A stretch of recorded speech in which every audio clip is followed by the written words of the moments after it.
Siulan rahasia Bung Karno dan kecurigaan Belanda di kota Ende. Usaha Presiden Soekarno hingga akhirnya memproklamasikan kemerdekaan Indonesia bukan tanpa halangan. 11 tahun sebelum 17 Agustus 1945, Bung Karno harus menjalani pengasingan di kota Ende, Nusa Tenggara Timur. Dikucilkan jauh dari keramaian, Bung Karno yang biasa dikerumuni dan dilulukan massa saat menyampaikan pidatonya tentu saja sempat frustasi dibuang ke bumi Flores. Pemerintah kolonial Hindia Belanda saat itu sangat ketat membatasi pergaulan Bung Karno dengan masyarakat setempat, khususnya masyarakat kalangan atas. Namun, di tengah ketatnya pengawasan, Bung Karno tak berhenti menggelorakan semangat kemerdekaan.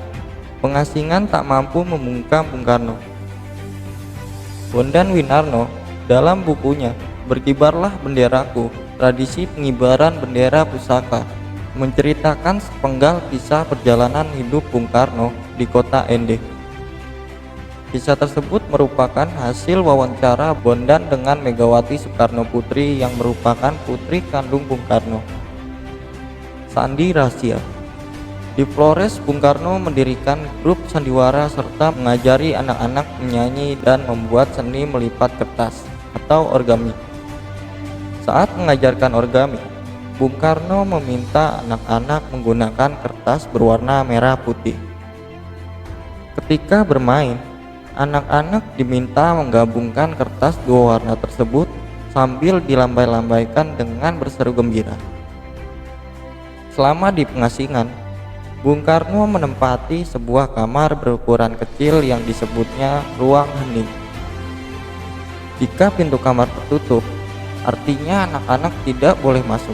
Apabila Bung Karno mendengar suara langkah anak-anak mendekat ke ruangan kamarnya, ia akan menyiulkan sebuah nada panjang yang meliuk-liuk. Lama-lama anak-anak mulai hafal dengan nada siulan Bung Karno.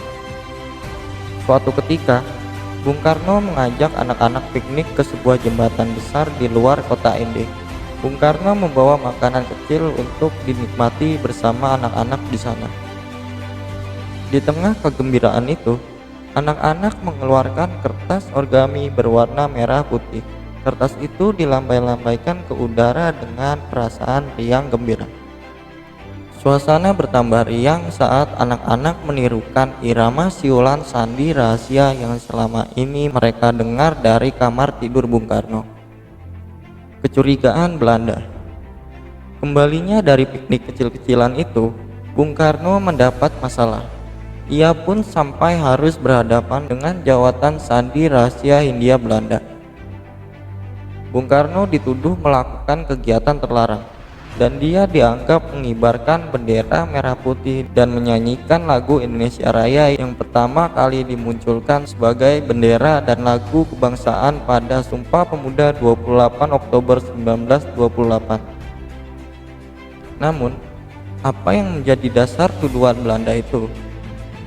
Mereka ternyata menyadari bahwa kertas origami yang diajarkan Bung Karno kepada anak-anak adalah perpaduan warna merah dan putih yang merupakan warna bendera kebangsaan Indonesia. Selain itu, rupanya mereka menyadari bahwa irama siulan yang terus-menerus dilantunkan Bung Karno sebagai sandi kepada anak-anak adalah irama lagu Indonesia Raya ciptaan Wage Rudolf Supratman. Kisah ini membuktikan bahwa perjalanan sejarah bendera merah putih dan lagu Indonesia Raya diawali dengan pengorbanan dan keberanian para pendiri bangsa. Salah satunya sang proklamator, Presiden pertama RI Soekarno-Hatta.